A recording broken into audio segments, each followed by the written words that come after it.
Hello ka-umami! Ito na yung pangalawang recipe na ginawa ko sa ugat ng lotus. Nung una ay stir fry, ngayon naman ay susubukan natin ng super crispy. Isang linggo na po itong nakatago sa ref at nangingitim-ngitim na yung balat, pero sa loob ay super fresh pa rin. Sa mga hindi pa pamilyar, ito po ay ugat ng lotus na natatagpuan sa ilalim ng tubig. At kung gusto nyo pong makita kung saan ko po ito nabili at kung paano naman ang bentahan, scroll down nyo lang po sa ating mga recent uploads pagkatapos nyong panoorin ito. Ini-slice ko lang ng maninipis at ibinabad muna sa tubig na may asin. Ito kasi ay merong parang dulas-dulas na parang gabi, pero hindi naman ganun kadulas. Iniwan ko lang dyan ng ilang minuto bago ako magpainit ng mantika.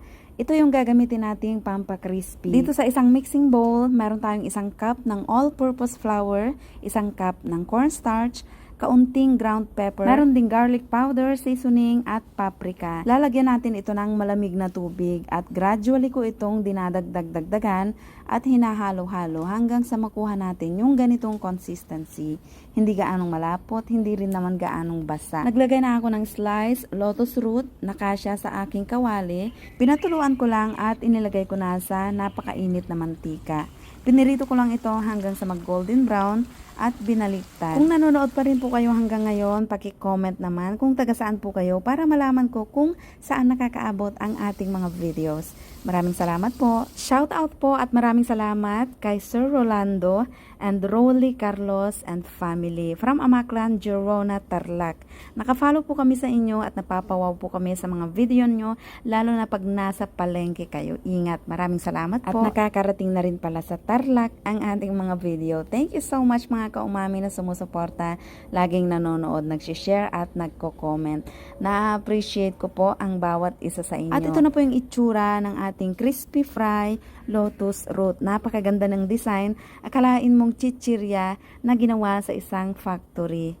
Napakabango rin. Para ka lang nagprito ng kamote at mga taro. So, tikman na natin. Hello kaumami! Ito na po yung ating crispy lotus roots. Ito po yon sa mga nakasubaybay. Ito na po yung nabili ko sa isang malaking market. The first time kong gumawa at matitikman dahil yung mga natitikman ko po dito ay yung mga nabibili na mga minatamis na parang nilalagay nila sa halo-halo. So bukod sa ginawa ko nung isang araw na stir fry na ganito na super crunchy at masarap, ito naman sinubukan ko pong gawing crispy fry. Ayan, sinadjust ng aking asawa, masarap daw i-crispy fry katulad ng mga natitikman niya noon. Naglalaway ako. Tikman natin.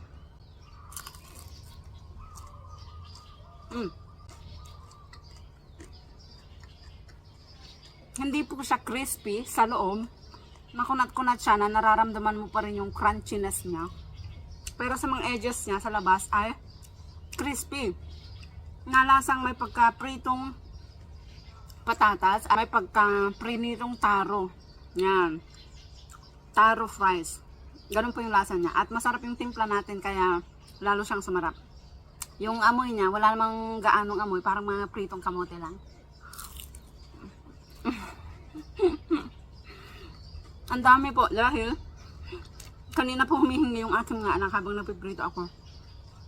So dalawang ganito. Yung in-slice ko, eto na po siya lahat. At marami nang nakain yung mga anak ko kanina habang nagluluto. Napakasarap.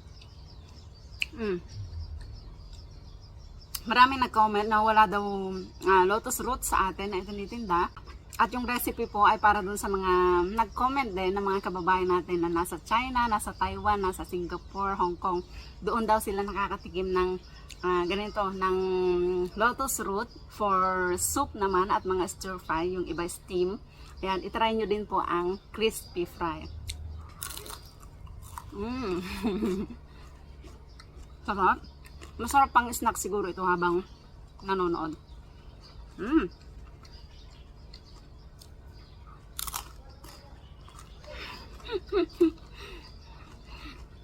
Hindi ko na ikabit yung aking mic. Dahil sabi ko hindi naman siya crispy katulad ng ating crispy malunggay kaya hindi na ako magmamic. Pero crispy po siya. Lalo na yung mga medyo sunog-sunog na maninipis. Diba? Ang galing oh. Ang ganda.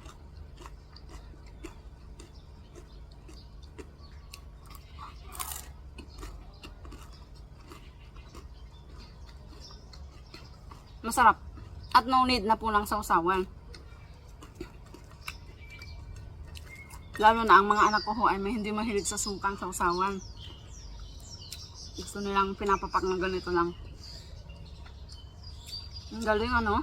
Sana meron ding mag-farm ng lotus sa atin para mapagkinamagan natin yung roots, yung tangkay na kinakain namin dito, yung tangkay ng roots na hilaw na kinakain namin dito,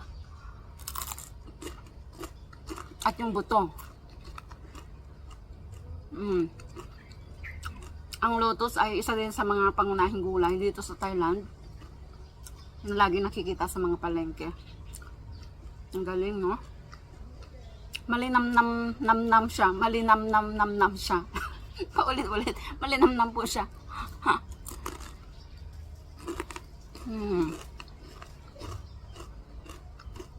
Yung mga nauna ko ng binito, tignan natin kung crispy pa rin. Ang sarap. Parang tayo. Parang yung rimas. Yung rimas. Yung parang langka na parang ano nga ito? Basta yung rimas, yung maliliit na parang langka na bilog. Nakatikim ako ng pritong ganoon. Nalalapit po dito yung lasa niya. Medyo makunat-kunat na yung mga nauna. Breadfruit. Breadfruit po yung sinasabi ko, yung rimas, yung parang langka na bilog. Kini-crispy fry din po iyon. Parang ganito. Sarap.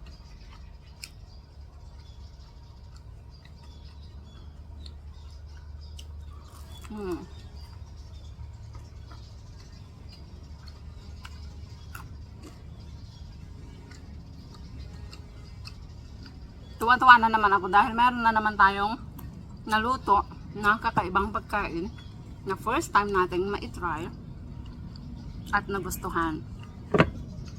So, yun lang po mga kaumami. Kung meron pa kayong mga ideas na pwedeng gawin dito sa lotus root dahil napakarami pang natira, hindi siya maubos-ubos. Pangit na yung balat niya pero maganda pa rin po sa loob. Fresh na fresh pa rin. Ilagay ko siya sa ref. Ayan, kung paki-comment po kung may mga ideas pa kayo para masubukan ulit natin. Maraming salamat po sa laging pagko-comment, laging panonood at laging pag-share. At kung nagustuhan niyo po itong video, please share. Baka ikaw nang nasusunod na mapadala natin ng 1K Gcash or isa ka sa mabibigyan natin ng 5K sa December 23 bilang pamaskong pasasalamat ng inyong kaumami. Thank you for watching.